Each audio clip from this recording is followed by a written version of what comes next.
Hi, I'm Josh from Crunch Media and welcome to Talent Talks, the podcast where we hero professionals within the talent attraction and recruitment marketing space.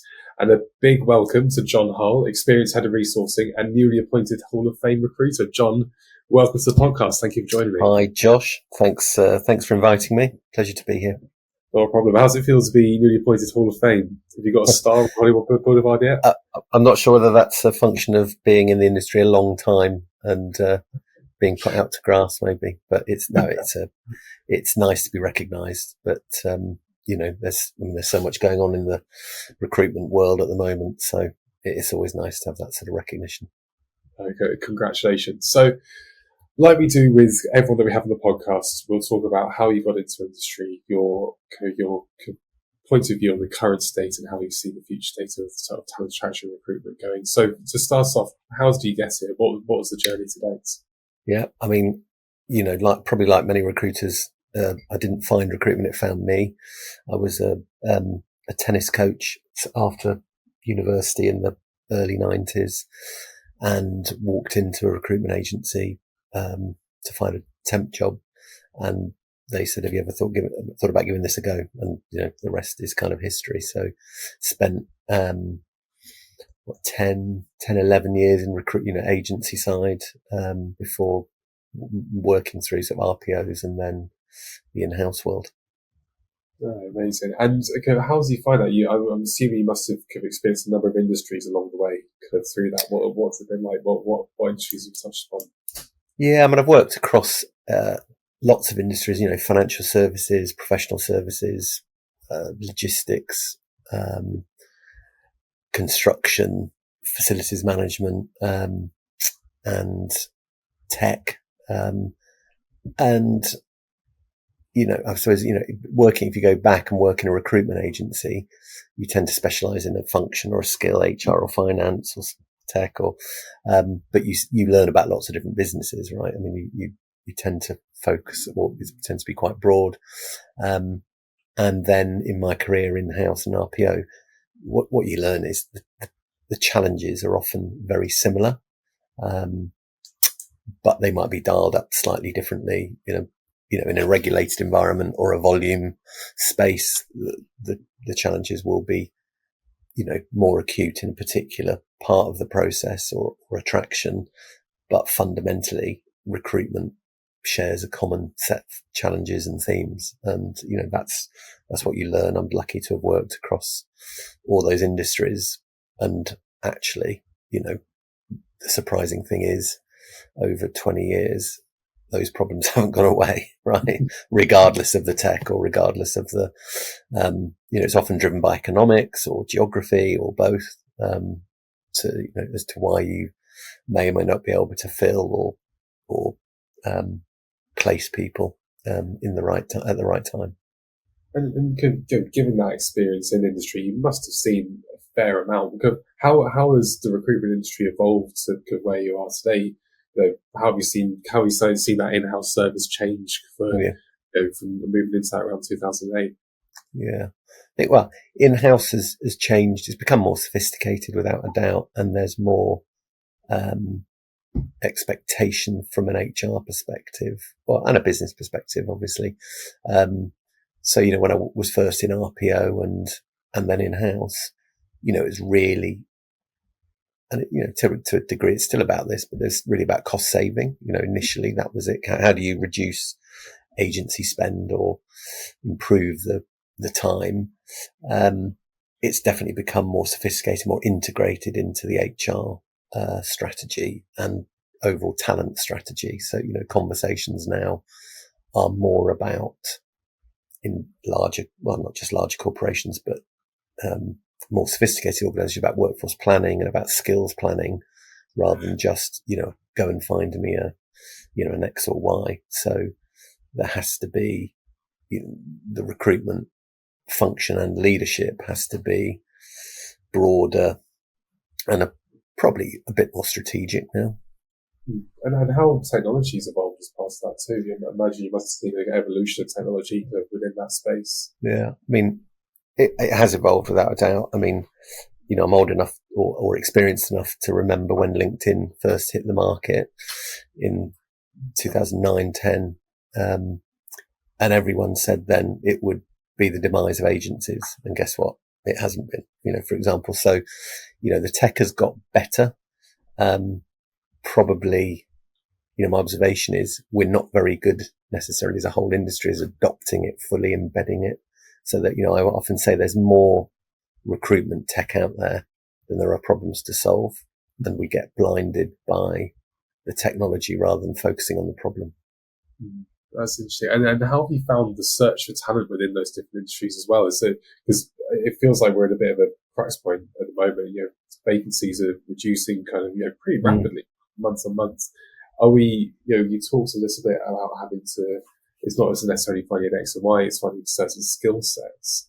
I think we've spoken in the past of how you could, there are those transferable skills in different places, and whether you're a call center versus Aldi, you're competing in that space to try and find those people. How does that come about? Yeah, I think it's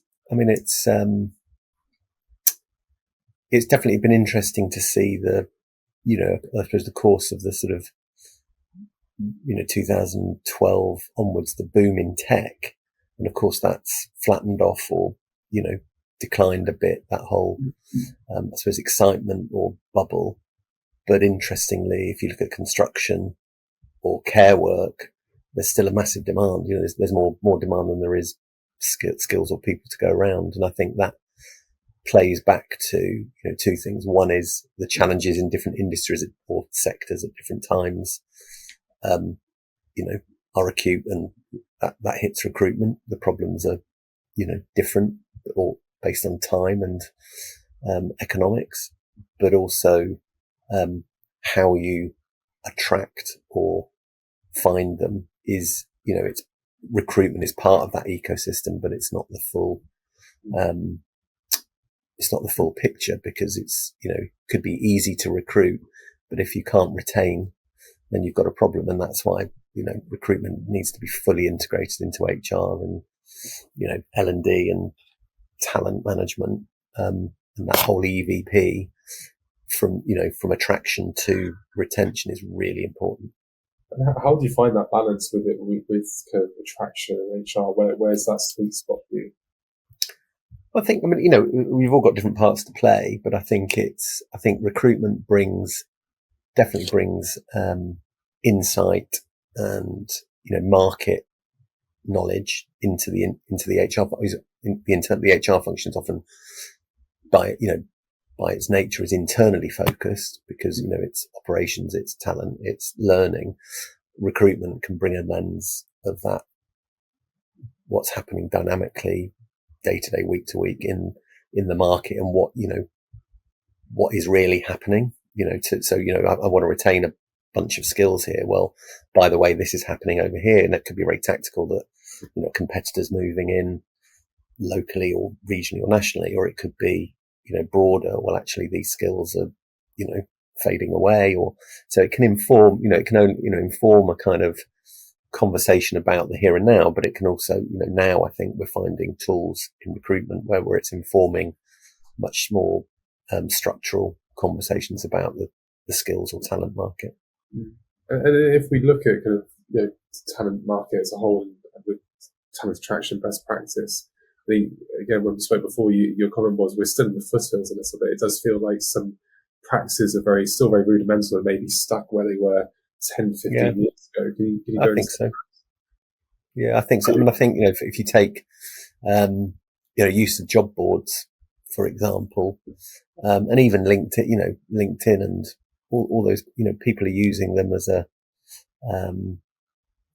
not everybody, there's some really good practice out there, but it's not very targeted, and I think there's two things going on. One is not thinking about what it is you really need, and thinking, and there's a vanity in attracting numbers, volume to a role.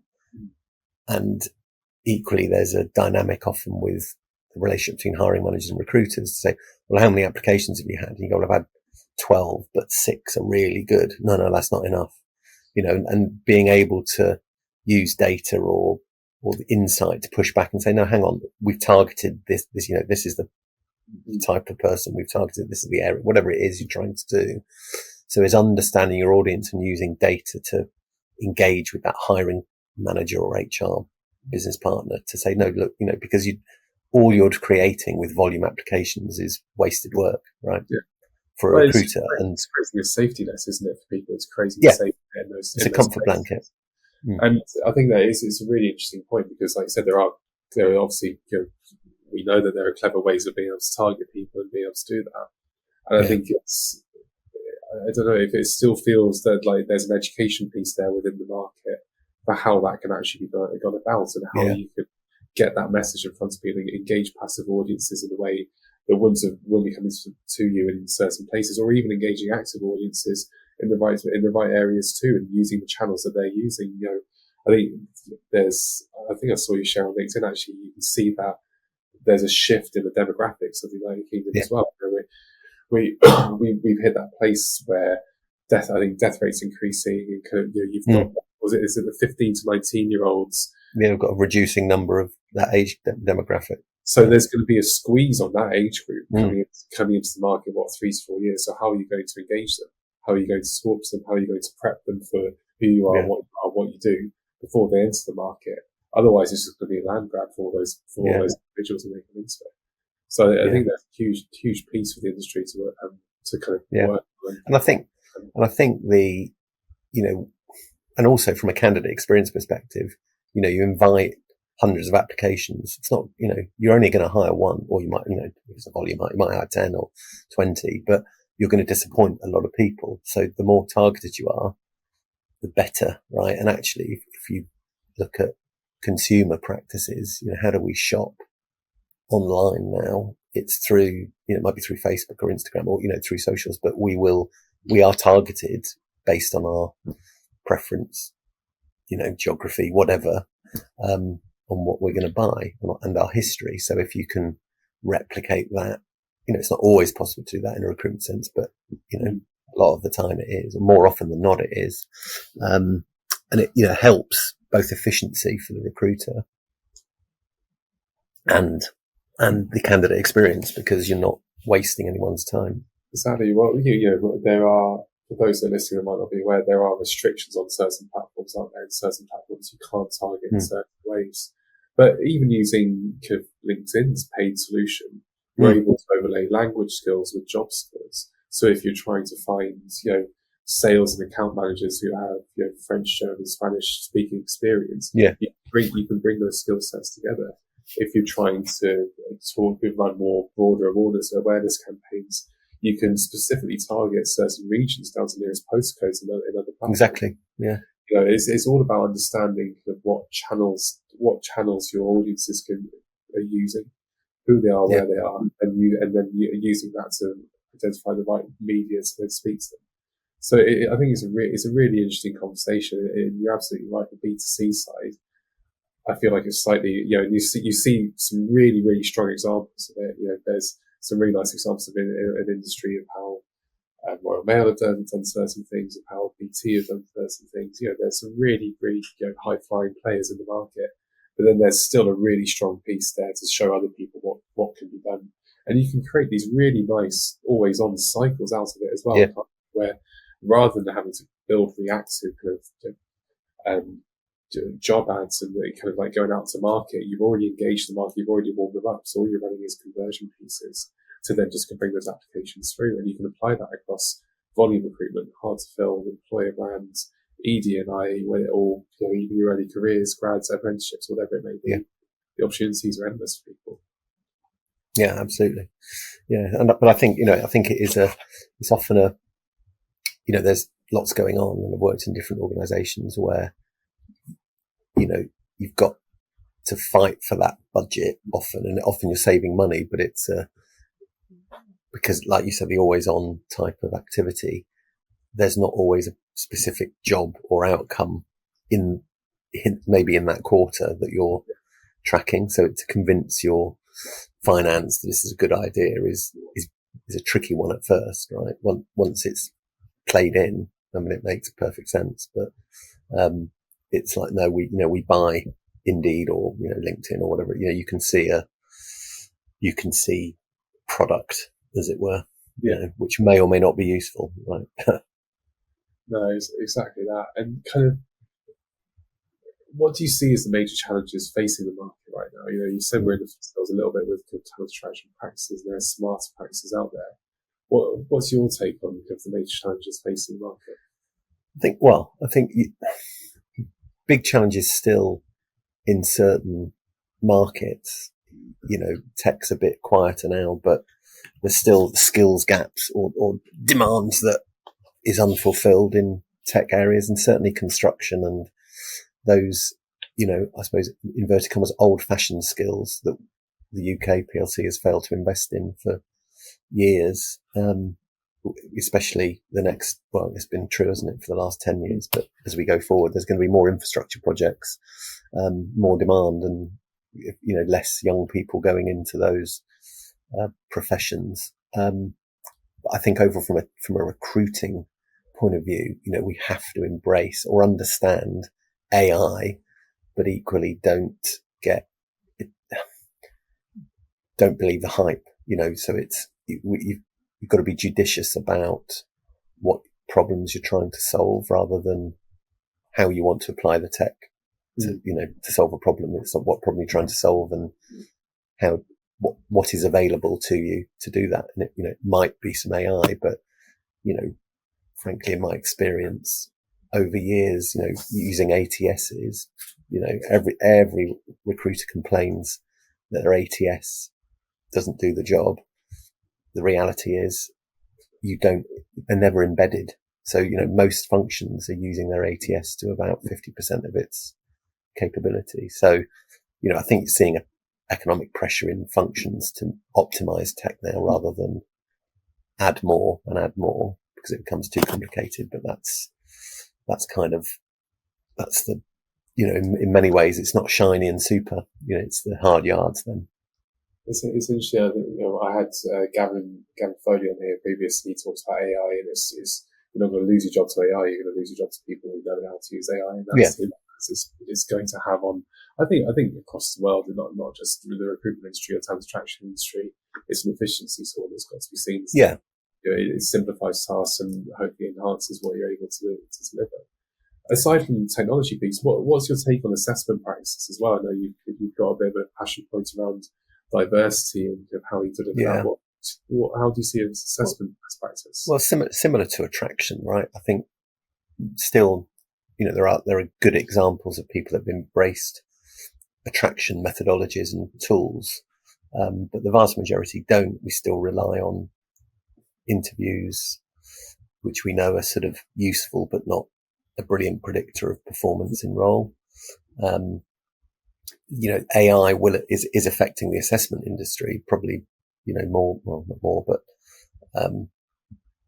in terms of, kind of ChatGPT-4 now aces the mathematical reasoning test, right? So there's no point in doing those tests for candidates. However, that doesn't negate the need for assessment. So it might be about your personality or ability to learn or, whatever's useful in the role. And actually with AI coming in, that might, arguably that's more important than a set of skills or experiences that you have today that might be redundant tomorrow because of AI, but you still need a human to think differently or, apply it. So again, like you said, you're not going to lose jobs to it, but you need people that can embrace that way of working and thinking. So actually, and how do you do that? You can't do that in just an interview. And humans, we're spectacularly bad at being biased because, used to work for the same company I did or went to the same university or, it doesn't mean you're any good, or for that role, I should say. And I think, you can see it. We did a lot of that nationwide with frontline roles and graduates. And what it opened up is in that assessment is it opened up a more diverse, group of successful candidates, so in previously, we were recruiting people with, X experience in a contact center with, a similar organization, let's say. But actually, when you break down, when you collaborate with the managers and they say, well, what we really need is they've got to be able to talk to people. They've got to be able to, think on their feet, or whatever the capabilities were. Well, those don't just exist in, a bunch of financial services or a bunch of call centers, right? They exist outside. And if someone's minded to do that, those tests, or, they go, actually, this opens up difference, right? And that's helpful to organizations and individuals that previously, you're put off by, you've got to have 2 years contact center experience in financial services. Well, guess what? It's a limited pool, right? So, for example, and I think that's true. I think we talk about, the buzzword now is skills-based hiring.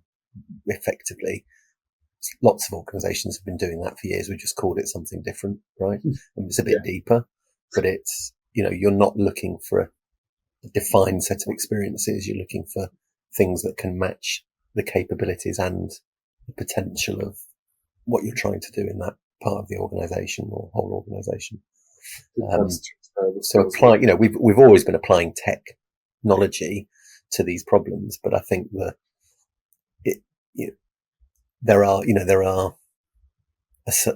good examples in the market, but most companies aren't embracing, there's lots of really good work going on in the public sector with AI and with, the DWP, Andy Hedworth. They're probably embracing that faster than the commercial world because they have to, because the cost pressures are so great. So they have to be creative, but corporates are, a bit conservative, I would argue. You're probably risk averse as well to implement tech in certain spaces because it's a change of process. Yeah, sorry, I didn't catch that. I said that's got to be the challenges. They'll have financial pressures themselves, and the tech. They'll probably look at the implementation of the tech, the embedding of the tech, and everything else around it. And change, and also change is hard. From whether it's managers or HR, there's understandably we're all fear of that change, and you've got to bring people with you and embed. And I'd say going back to that ATS conversation, the amount of times I've joined companies where the ATS automates some basic recruiter stuff, but the recruiters have still got spreadsheets. It's like, well, why? You're either not reusing the technology right, or you've not implemented. I don't know, but it's crazy. But I know I like a spreadsheet. It's like, well, that's a bit, So, do you change the recruiter? And so have they been brought along on that journey? And the same way, like a manager embedding some hiring technology, assessment technology, because they feel the agency is being taken away from them, but it's not, because they're giving you you're collaborating, but you're automating that sense in the end, or standardizing it and then, automating it, and that's uncomfortable. Right? And then just going into that assessment process piece, how have you overcome that yourself? I know in recent roles, I think you said that you've implemented certain processes to help better that. Can you talk us through what that looks like? Yeah, so Nationwide's a good example, but so exactly that contact center and early talent. So two examples. So the contact center was, we had sort of high dropout rates at, interview and then post interview, which suggested quality wasn't there or experience, the right experiences. And also we found that managers in different areas were making decisions based on different criteria, right? So you go, well, surely somebody works in a contact center for a big financial services organization, does the same job. Well, yes, but, one was saying they need 2 years experience. One was saying, I don't care if they've worked for, the supermarket or, whoever. So you had parallel processes almost, which, at that scale, you can't run efficiently. So it was to work with the manager and get them together and say, come on, what's common? What does good look like? Let's define that. But also how does it work in real time? Who are your good performers and who stays or who develops or, whatever that conversation is, and then test it. So you're sort of testing with managers and saying, well, does this feel right? And does that feel right? And then and then you introduce the technology and start to let them see it, and then have, they've got to be on that team. It can't be done to them. And then you've got to kind of test and learn as well, but also have some fun with it. We tested out with the managers for the contact center agents. They said, we want to do the test. And you go, okay, but you'll fail them, right? Because we're not testing you for your job, right? And, sure enough, most of them failed, but it's like, well, look, but you're getting, so there's a bit of, but accept challenge as well, through the process is the managers have to own their hires, right? As a recruiter, great. I mean, might be good at pulling people in, but I haven't got to sit with them 5 days a week, 40 hours a week or whatever, right? They've got to own that and be comfortable. So you've got to, introduce the vendor, and it takes longer than you think. These things aren't magic wands. Most vendors will say it takes a standard, 10 weeks, 12 weeks, 14 weeks. It takes much longer than that. And, put that time in, and it takes that much longer than that because of you, right? Not the vendor, because of, your own idiosyncrasies. Yeah. I think. So what we found by embedding that ultimately is you had something like we were getting 40% offers at interview before, right? So, 10 people turn up, 4 or 5 will get an offer. So you'd have to run, 2 assessment interventions a week or month or whatever the, time, instance was. After we implemented the process, we're getting 80 to 90% offers at interview because the SIFT had been so successful. And really the manager was saying, well, I could offer all of them, but I only have 10 roles, right? So, quality went up. We saved managers time. The quality of the, candidates was there. The candidates understood the role better because the way we set up the assessments, it was like relevant to the role. So they could see why they were being asked those questions up front. So it's a huge operational saving. And I think it goes back to the previous points about kind of talent attraction best practices. By increasing the quality of what's coming through, you're reducing all that sifting and volume time, aren't you? The 30% work to be 30% more work. But if you've got 10 applications and 8 to 9 of those are all bang on the money, you're going to have a much more successful time as a hiring manager. So, and it also helped understand. So you work it backwards, back up the funnel, where the challenges were to attraction. So if if I know I need, 50 applications, initial applications to get to 10 offers, let's say, or, whatever the number was, you could tell by the different locations. Well, actually, I need this many applications, but we're not getting it from this source, right? So we need to dial up that or dial that down or, whatever it was. So you could be very granular about where you put your advertising dollars, right? Rather than just do the same thing month on month. Yeah, a serious data-led approach, isn't it? You have diversified channels and scaling up and down. Again, very, very B2C performance marketing in a sense, isn't it? Yeah. So, I mean, I think, hopefully, it was a few years ago now, but it's relevance for the role as well. So candidates, once they understand that they're not at the whim of a manager, we all have bad days or a recruiter on a telephone call being a bit grumpy because it's the 10th one they've done, right? Or whatever. There's value in it. And people say, oh, it's not very personal. Well, actually, all those candidates that were unsuccessful got some feedback as well. Okay. It was, with those tools, it was a bit generic but it was like, thank you. And here's some feedback on your areas of development. Well, how many in a volume process otherwise would get any feedback at all? Often they'll just go into either a generic email or nothing, or worst case, nothing. Yeah. No, it's great. And I think just very kind of wrap us up, to cover so much interesting content.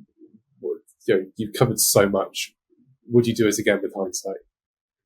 Yeah. I mean, I've had a really interesting career. I mean, it's taken me through different industries and, not necessarily planned all of that and taken, I've traveled a lot with it, seen different countries and, operations. There's been some lows, but it's been a fascinating career. And I think it's interesting to see the same challenges sort of come round in different guises. I mean, that's probably true in HR generally as well, about centralizing, decentralizing. This whole kind of debate comes round. But I think, if there's one thing, that it is endlessly interesting, because it's humans, right? You can't, you could walk into a different organization and they have the same problems, but they'll display in different ways because of the human beings and the culture, right? Right. And what nuggets would you share with your younger self starting out on the journey? Well, I think probably, be bolder, in those initial years, so be more confident of your territory, and I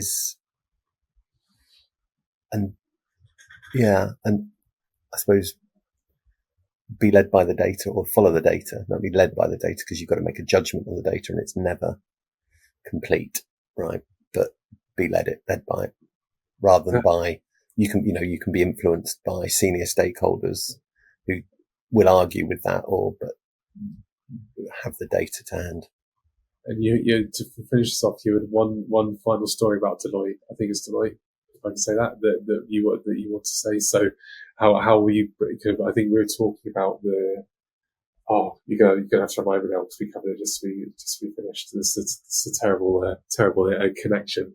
But understanding drivers of the business and how drivers of the business. Yeah, I mean, early in my in-house or RPO career, I worked for Deloitte and I worked for Alexander Mann Solutions, and they were brought in as a big change for them. So there was first professional services client, and of course, Deloitte recruit a lot of consultants, auditors, tax professionals, and on the surface, Alexander was brought in to save agency spend, right? They were spending millions and millions on recruitment agencies.